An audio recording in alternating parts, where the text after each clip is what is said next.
Derecho a la libertad de culto. La libertad de culto o libertad religiosa es un derecho fundamental que se refiere a la opción de cada ser humano de elegir libremente su religión, de no elegir ninguna o de no creer o validar la existencia de un Dios y ejercer dicha creencia públicamente sin ser víctima de opresión, discriminación o intento de cambiarla a la fuerza. En las democracias modernas, generalmente el Estado garantiza la libertad religiosa a todos sus ciudadanos, pero en la práctica la elección del credo está dado generalmente por costumbres familiares y sociales, asociándose frecuentemente ciertas sociedades a ciertas religiones. La libertad religiosa es reconocida por el derecho internacional en varios documentos, como lo son la Declaración Universal de los Derechos Humanos en el artículo 18, el Pacto Internacional de Derechos Civiles y Políticos en el artículo 18 y 27, y la Convención de los Derechos del Niño en el artículo 14, así como la Convención Europea de Derechos Humanos en el artículo 9.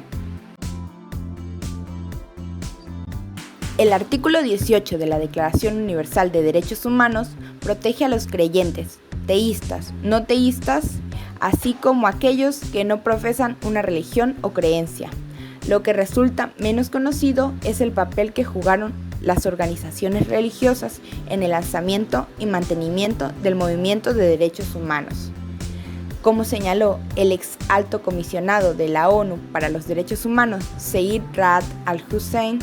los líderes religiosos, con su considerable influencia en los corazones y las mentes de millones de personas, son, en potencia, actores muy importantes para los derechos humanos. Sin embargo, con frecuencia se considera que las religiones y los derechos humanos están en conflicto entre sí, con debates en Europa Occidental sobre si a las mujeres se les debe permitir usar pañuelos sobre la cabeza. Algunas personas afirman que no solo hay que tener libertad de religión, sino también estar libre de cualquier religión, especialmente cuando se recurre a ella como justificación de prácticas discriminatorias o incluso perjudiciales contra las mujeres. Para explorar conexiones que podrían resultar positivas entre las religiones y los derechos humanos, en 2017, la Oficina de Derechos Humanos de la ONU lanzó una iniciativa llamada Fe por los Derechos, para involucrar a los líderes religiosos en un esfuerzo por construir sociedades en paz que defiendan la dignidad humana y la igualdad, y abarquen la diversidad. La campaña comenzó con un acuerdo pionero alcanzado en una reunión en Beirut, con 18 compromisos que expresan cómo la fe puede defender más efectivamente los derechos, para que los seguidores de ambas tendencias puedan ayudarse en lugar de oponerse entre sí. Estos compromisos incluyen un pacto para defender la libertad de religión o las creencias de las minorías, así como su derecho a participar de manera igual y efectiva en la vida cultural, religiosa, social, económica y pública.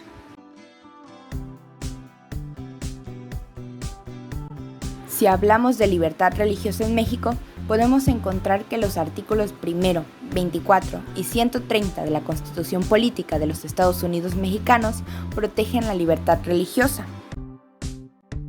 El ejercicio de la libertad religiosa en México ha estado marcado por la intolerancia. En la mayoría de las constituciones del siglo XIX no se reconocía la libertad religiosa y, de hecho, se imponía la religión católica como la oficial del Estado. La Constitución de 1824, liberal en algunos sentidos, excepto en el religioso, consignaba en su artículo 3 una transcripción casi literal del artículo 12 de la Constitución de Cádiz. La religión de la nación mexicana es y será perpetuamente la católica, apostólica, romana. La nación la protege por leyes sabias y justas, y prohíbe el ejercicio de cualquier otra. El primer paso hacia una república laica fue en 1833, año en que el vicepresidente Valentín Gómez Farías impulsó la prohibición de que las manos muertas, es decir, la Iglesia, adquirieran bienes raíces, la eliminación del diezmo, así como la supresión de todas las leyes que atribuían al clero conocimiento de asuntos civiles, entre ellos el matrimonio. Fue hasta 1857 cuando por omisión tuvo origen la separación entre Iglesia y Estado en el marco constitucional, toda vez que la Constitución de ese año no hizo mención de tratamientos privilegiados a la Iglesia o de intolerancia hacia otras religiones. El contenido y alcance de la libertad religiosa se vio ampliado de manera importante con motivo de la reforma constitucional en materia de derechos humanos de junio de 2011, en virtud de la cual se incorporaron con rango constitucional los derechos humanos reconocidos en tratados internacionales suscritos por el Estado mexicano. Después de hablar un poco acerca de en qué consiste este derecho, de los documentos en los que se encuentra reconocido, su importancia para la ONU y así también de cómo se fue desarrollando en México, nos preguntamos qué relación tiene este con la medicina. Y tiene mucha relación, debido a que la apertura a la libertad religiosa ha dado paso a los conflictos que guardan relación con la variedad de manifestaciones del fenómeno religioso, especialmente en cuestiones relacionadas con la vida, el sufrimiento, la muerte, preocupaciones centrales, todas ellas tanto de la medicina como de la religión, por lo que el ámbito sanitario se convierte así en un laboratorio donde emergen dificultades que es preciso resolver. Los problemas más conocidos que se acarrean son la negativa de los testigos de Jehová a recibir transfusiones de sangre. A esto se suman progresivamente nuevos conflictos que por el momento y en su mayoría no llegan a los tribunales de justicia, pero podemos poner como ejemplo la circuncisión por motivos religiosos en niños musulmanes y judíos, la negativa de las mujeres musulmanas o de sus maridos a ser atendidas por médicos varones y la solicitud de certificados de la virginidad de las niñas con fines matrimoniales. Ante todo, debe señalarse que la voluntad expresamente manifestada de negarse a recibir un determinado tratamiento médico por razones morales fundadas en un determinado credo religioso debe ser siempre respetada. En presencia de tal declaración expresa, el médico no puede suministrar el tratamiento en cuestión. Si lo hace, estará atentando contra la libertad religiosa del paciente, e igual atentado cometería el superior jerárquico del médico o la autoridad pública que eventualmente solicitase o autorizase al médico la práctica del citado tratamiento. Por supuesto, la declaración de voluntad contraria al tratamiento ha de ser expresa, sin que pueda tácitamente inferirse de la pertenencia del paciente a una confesión religiosa que rechace determinada terapéutica. Si la voluntad del enfermo no puede ser consultada y no existe constancia de una manifestación explícita contraria al tratamiento, este puede ser practicado. El médico estaría obligado a utilizar los medios terapéuticos que estime convenientes para preservar la salud del paciente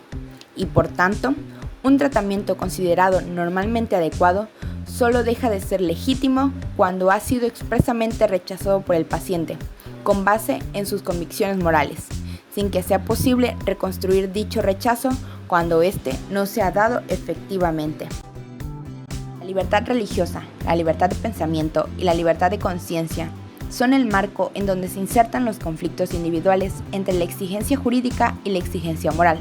o entre la exigencia de dos criterios morales distintos. A esto llamamos objeción de conciencia. La objeción de conciencia es propuesta por Navarro Valls como la pretensión de incumplir una ley de naturaleza no religiosa por motivos religiosos o ideológicos.